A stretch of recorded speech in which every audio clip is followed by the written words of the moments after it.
It's here, finally, it's here. But first, I want to talk a little bit about that little intro that you've just watched. I want to thank one of my friends. I'm going to leave him nameless just in case he wants to be as anonymous as possible. But we did that intro just while I was down in Malta at the weekend.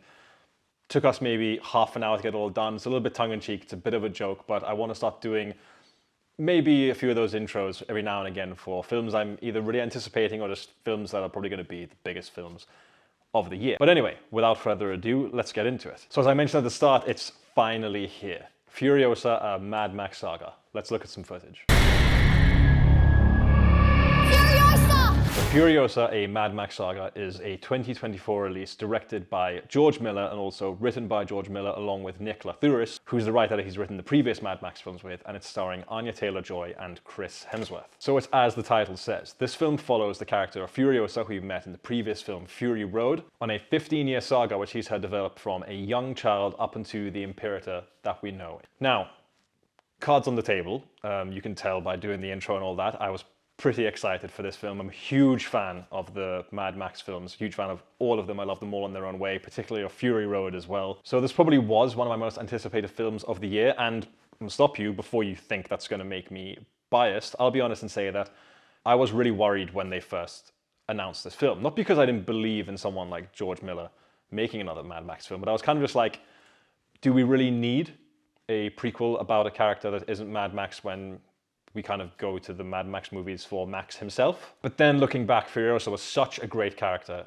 in Fury Road, kind of stole the show a little bit, with Charlize Theron playing the character in that one, that I then started to just dial it back and start to believe a little bit. But enough on the history, let's get into the actual film here. So as I mentioned, this film follows the character Furiosa on this 15-year-long journey as she kind of gets to know the ways of the wasteland. I should mention that Alila Brown, I think that's how you pronounce her first name at least, plays a much younger Furiosa for a good chunk of this film before it kind of unfolds, and then we're following Anya Taylor-Joy for most of it. But to not give away too much of the plot, because people who watch my reviews know by now I don't like doing that, the kind of inciting incident in this film is Furiosa is taken from her family by a man named Dementus, played by Chris Hemsworth, who's kind of like a biker gang leader, more of a cult leader, sort of religious figure. And then Furiosa becomes fueled by her revenge against this Dementus in order to find her way back home. So you can already tell there's a lot more to chew on than in Fury Road. Now, that is not me criticizing Fury Road for even a second. You can see like it's up there. I love that movie. But one of the criticisms people had with Fury Road was that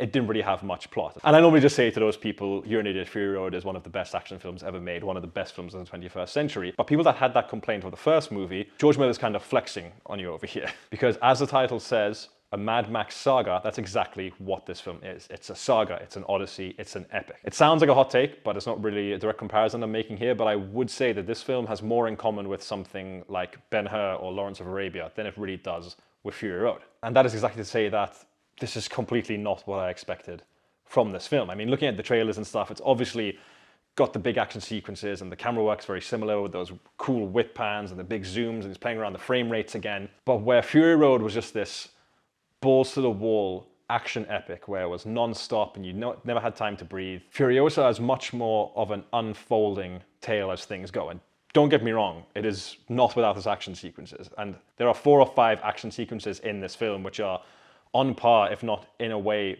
better than some of the ones that you see in Fury Road. To bring it back to the characters, we spend most of our time with Furiosa herself, but also with this character of Dementus. And to speak about Chris Hemsworth, I mean,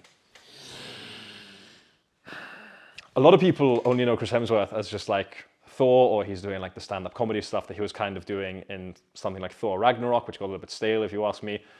But he's someone I've always kind of backed for years, because when he's done other more interesting work, like one in particular which comes to mind is Bad Times at the El Royale, where he gets the chance to be a little bit kooky, a little bit wacky, a little bit just crazy. And he's doing a very similar thing here, but just on a complete other level. Like again, people will look back at Fury Road and people that had problems with it will say like, oh, Immortan Joe isn't that good of a villain because his main thing is that he's just evil. You will be treated here with the character of Dementus because this guy is wild. Hemsworth is clearly having the time of his life in this role. I really, really hope he gets more stuff like this because he's just such a good screen presence. He goes from being a little bit of a joke to at times seeming like there's something genuine in this person to at other times being just completely and utterly vile to his core. And if we jump over to Anya Taylor-Joy, She's got big boots to fill. In Fury Road, audiences fell in love with the character of Furiosa, so the odds were kind of stacked against her here, but then again, this is Anya Taylor-Joy. She's someone I've loved ever since I've seen her in The Witch, and everything she does, she's fantastic in. And here, it's very much the same. And this is probably her most physical role to date in terms of, I don't know how much actual stunt work she did, but Miller has a tendency of putting his actors through the ringer when it comes to these kinds of things. But she is more than up for the occasion on this one. And we really get to see a side of Furiosa through this film that I guess we didn't really know existed. Speak of other characters that appear, I'll leave that for the real Mad Max heads out there, because they pull a lot from the previous film in Fury Road, and they also pull a little bit from the video game, which I don't think enough people played. Very underrated video game. Go play it. And they all really contribute to this world that George Miller has built. A world he's been building since the late 70s, a world which he really fleshed out in Fury Road, and he continues to do it here. It's a tough thing making a sequel, but making a prequel sometimes, I think, can be even more difficult. And in my opinion, this is one of the best prequels ever made. It totally earns its right to exist, because it does the thing that a sequel should do. It adds a bit more depth and it expands the world, and it also gives us more reason to go back. Because for all the things that Miller decides to explain or shed a little light on, he unveils something new. And look, it's going to sound like I'm gushing, but quite frankly, I am. I went into this film kind of expecting Fury Road 2.0, and I got something totally different. And with that, I think it's actually pretty difficult to compare the two. Now, there are going to be people that go and watch this and are going to be like, there wasn't enough action, it wasn't as exciting as Fury Road. But then there's also going to be people that go into this film and are going to be like, the story is much more deep, there's more characterizations, there's more themes. And those people are going to clash, inevitably. Where I see Fury Road is this like bona fide modern masterpiece of blockbuster filmmaking. Over here, Miller is making a more bona fide epic. And there are familiar tropes of the epics we're familiar with. As I mentioned before, stuff like Ben-Hur, Lawrence of Arabia, even Kubrick's Spartacus is definitely one to bring into the comparison bin over here. Rather than go full pedal to the metal as he did in Fury Road, over here Miller is really taking his time. And this is where my very, very minor complaint comes in the film. It does start off a little bit slow. The film is told in 5 chapters, and the first chapter of that is definitely the slowest. Now, for fans of these films, I was in from moment one, but I did have to acknowledge that the opening one is just the slightest bit too slow, because this is a long film, clocking at pretty much 2.5 hours. But once it really gets going, it just flies. And it goes from being more personal and a bit emotional to bombastic and full of action to, at one point, a full-blown war movie. And by the time the final credits rolled, I was just kind of like, we just don't get films like this. We don't get these big, expensive blockbusters doing things like this nowadays. Now, critics at the time did point out that Fury Road was akin to works of fine art that we see in film because of what it was doing with practical filmmaking, with action set pieces, and it's all being done here. But where Miller was drawn back maybe ever so slightly on the story aspect of Fury Road, he's reaching in a really ambitious manner here in Furiosa. So I don't really know what more to say. I had a fantastic time with this film. I think some people will find it a little bit hit and miss. Some people find it a little bit slow.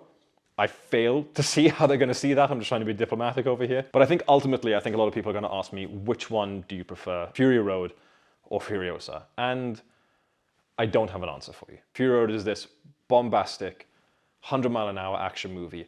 And this is this much longer, thematically deeper epic that I also really loved. So really, I can't recommend seeing Furiosa enough. So if you're a fan, I think you're going to love this one for the most part. I did. And frankly, I can't wait to go watch it again. I can't wait to get the Blu-ray. And I just want George Miller to keep making more of these. I want him to live forever, and I want Mad Max films forever. And that's very rare for me to say of franchise filmmaking. I normally want franchises to just like end. So yeah, probably my favorite film of the year so far. So as always, if you have watched this far, thank you for watching. If you could, please share this episode, get involved in the comments. If you've seen Furiosa, please tell me your thoughts. If you want to see Furiosa, tell me what you're excited to see. If you can like the video, that also helps me out as well. If you enjoyed the intro, let me know. If you thought it was stupid, also let me know. But until next time, I hope you're all awaited in Valhalla, shiny and chrome, and thank you for watching.